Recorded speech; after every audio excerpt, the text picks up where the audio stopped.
Olá, tudo bem? Hoje nós estamos aqui diretamente da sala de robótica da Escola Municipal Darcy Ribeiro para bater um papo sobre tecnologias e como elas podem favorecer a educação.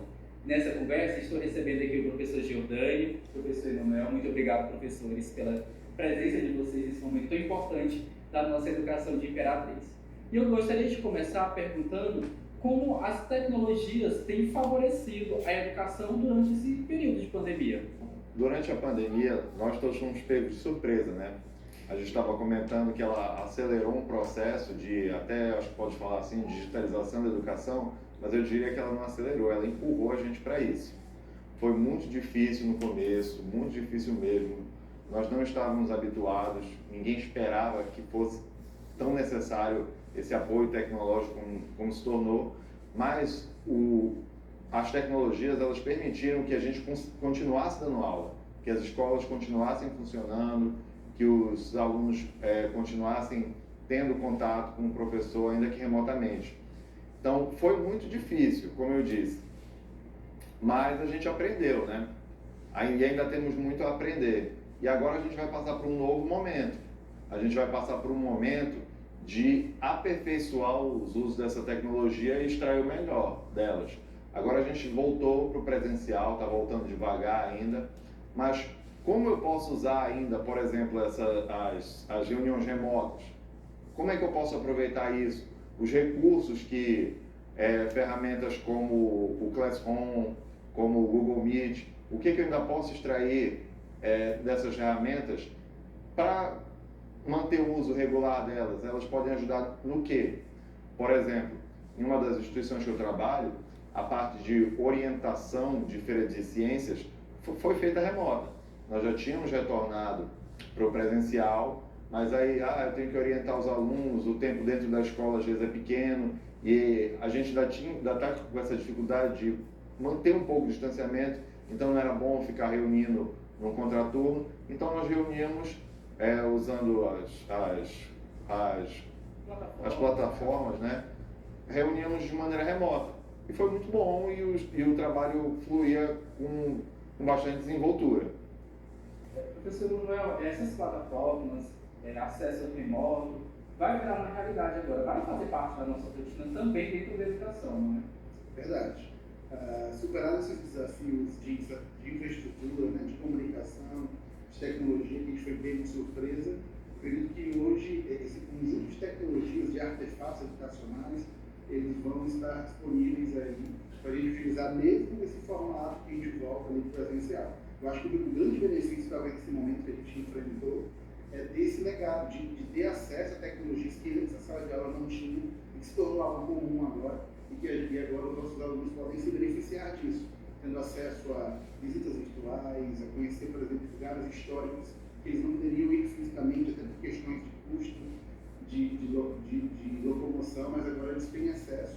Então, como o professor Giordani falou, as escolas e também as prefeituras precisaram investir o dinheiro para que todas as escolas estivessem conectadas, primeiramente, e agora a gente consegue oferecer para os nossos alunos um arcabouço maior ainda de objetos digitais ou virtuais de educação, como infográficos, como conteúdos interativos, que antes não eram uma realidade nossa.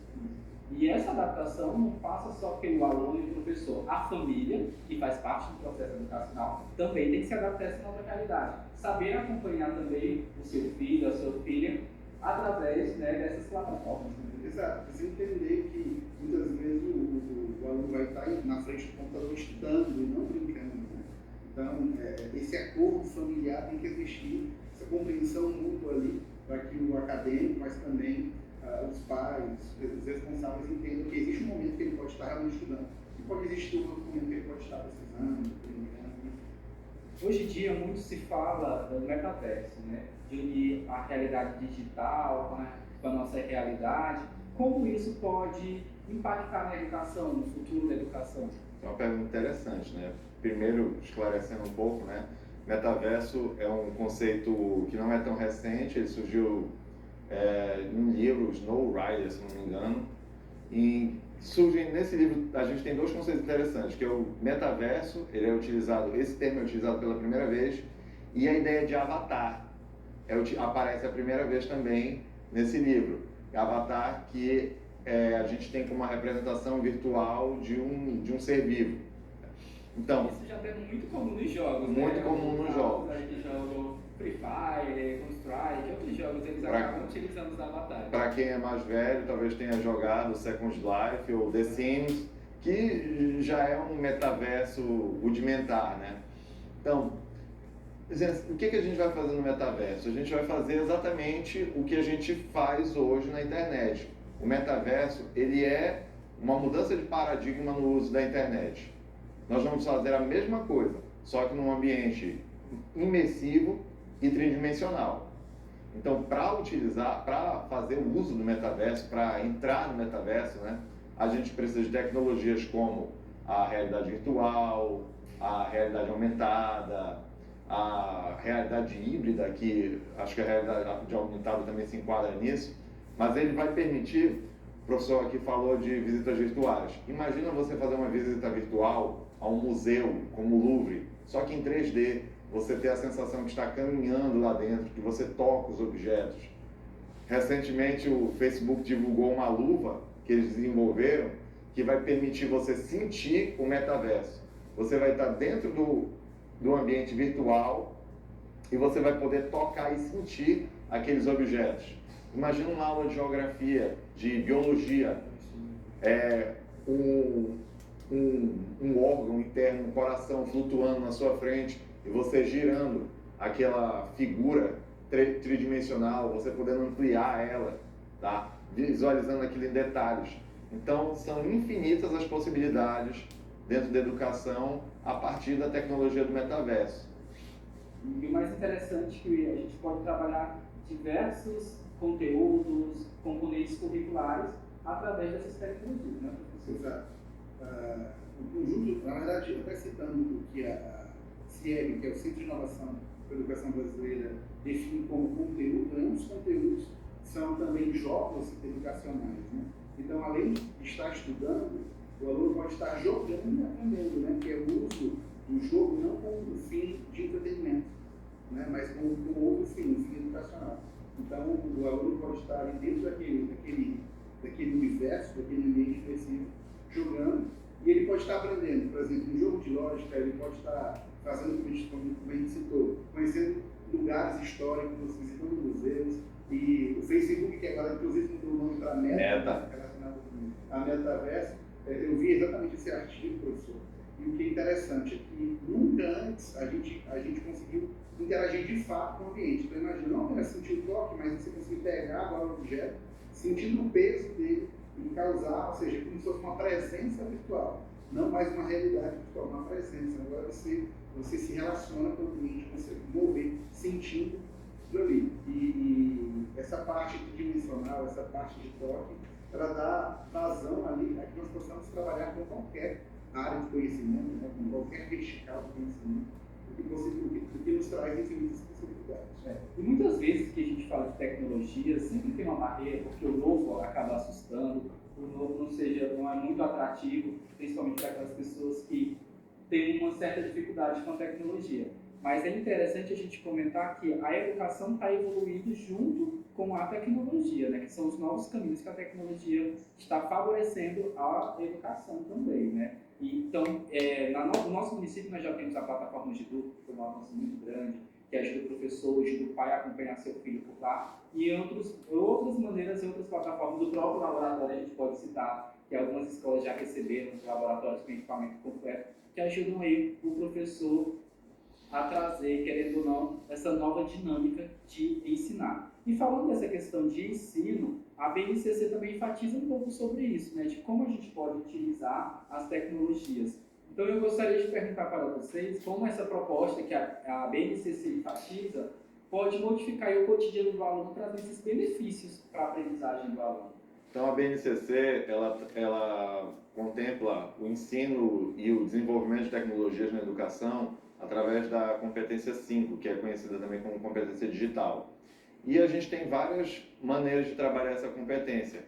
Uma maneira que virou febre entre as escolas são as aulas de robótica e programação, que permitem que a gente trabalhe coisas como lógica, como trabalho em equipe, diferentes habilidades que podem ser utilizadas que podem ser trabalhadas a partir das aulas de robótica.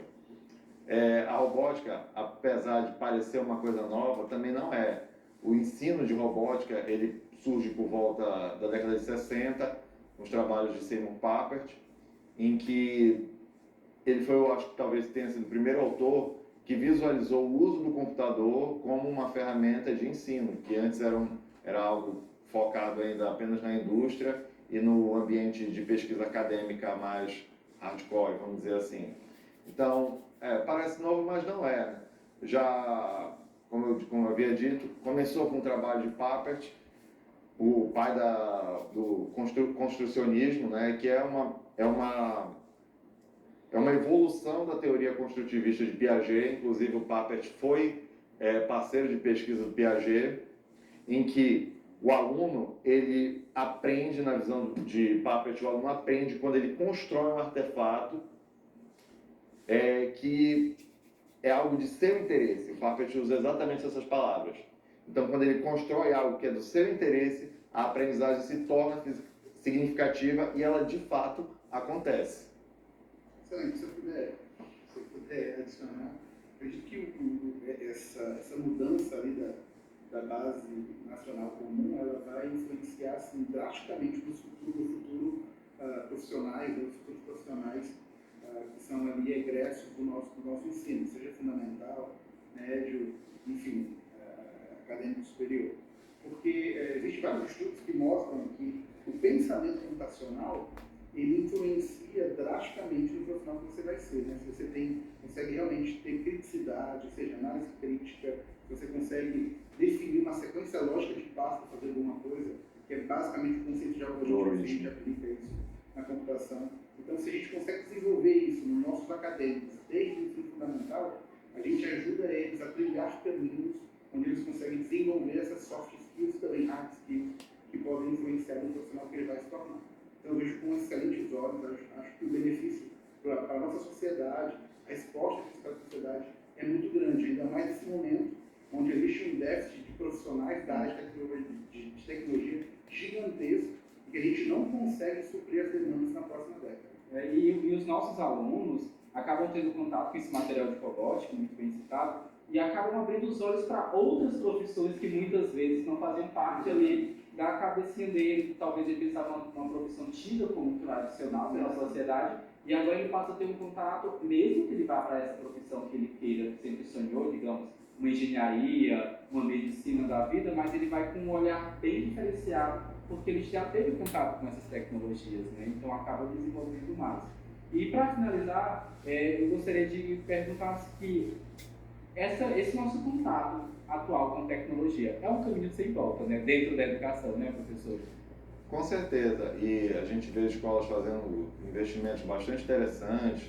Nós vemos os kits de robótica, impressoras 3D. Agora eu tenho que chamar a atenção porque não basta o investimento em equipamento, a gente tem que ter investimento em mão de obra também. O professor tem que ser qualificado. Às vezes os professores são colocados, né, nessa função sem o devido preparo. E, assim, a gente tem que também acreditar no aluno. Eu vejo algumas escolas que acontece a síndrome do chaveiro, que você tem impressora 3D, tem vários equipamentos interessantes, eles ficam fazendo chaveirinho com a impressora 3D. E não, gente, a gente tem que acreditar que os alunos conseguem fazer coisas incríveis. Eu trabalho com educação tecnológica, com crianças também, e se a gente acreditar neles, eles conseguem fazer coisas que são realmente fantásticas. E é isso que a gente espera, né? Que os alunos possam abrir seus horizontes, né? Exatamente. Acredito que é uma oportunidade única deles estarem se relacionando com essas tecnologias, abrindo novos horizontes de carreira, mas também de pesquisas, né? Então, eles podem aqui, através da impressora 3D, fazer um protótipo, um artefato ali que permite um estudo mais aprofundado em qualquer uma das áreas da educação. Então, que realmente é um caminho sem volta, é um caminho que abre novas portas, novos horizontes. E eu concordo com o professor, a gente só tem que tomar cuidado para que isso não se torne paisagem, né? Que não fique só um laboratório sem uso, mas se a gente qualificar os professores, institucionalizar essas ações, o impacto que isso causa na educação dos nossos alunos é muito grande. Professor, eu quero agradecer a presença de vocês. vocês aqui. Obrigado. A gente vai encerrando nosso bate-papo aqui e voltamos para o estúdio.